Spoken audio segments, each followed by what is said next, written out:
L'actualité se déplace aussi à la frontière avec le Liban et même dans le sud du Liban, puisque Israël affirme que ses forces mènent une action offensive là-bas. Serge Barbery, on vous retrouve à Beyrouth. Bonjour à vous.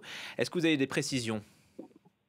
Bonjour, Julien. Eh bien, pour l'heure, aucune réaction officielle du Hezbollah aux déclarations des responsables israéliens sur ces frappes et sur les pertes dans les rangs du Hezbollah, annoncées par le ministre des Armées israélien. Et on ne devrait pas s'attendre à ce que le mouvement chiite réagisse, puisqu'il a rarement commenté ce genre de déclaration.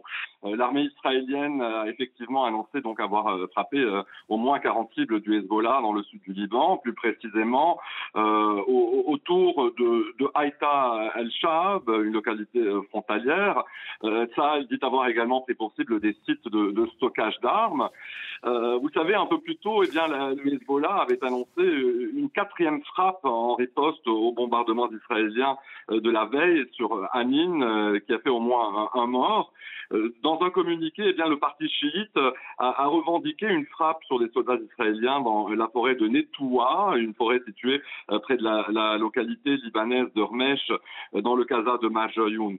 Ce que l'on sait également, c'est que l'armée israélienne Tsahal a aussi ces dernières heures lancé des frappes sur plusieurs villages du Liban Sud. Des tirs d'artillerie ont visé notamment la périphérie de plusieurs localités dans le Kaza de Kir. Des obus d'artillerie ont aussi été lancés sur les environs de Yaroun et Maroun el-Ras.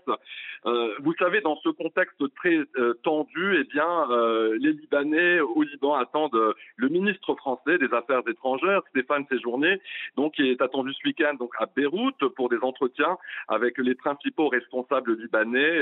Objectif, eh bien, c'est surtout tenter de paver la voie à une solution diplomatique à la crise et aussi donc rétablir la stabilité à la frontière entre le Liban et Israël dans un contexte, je le rappelle aussi, très très tendu ces derniers jours au sud du Liban.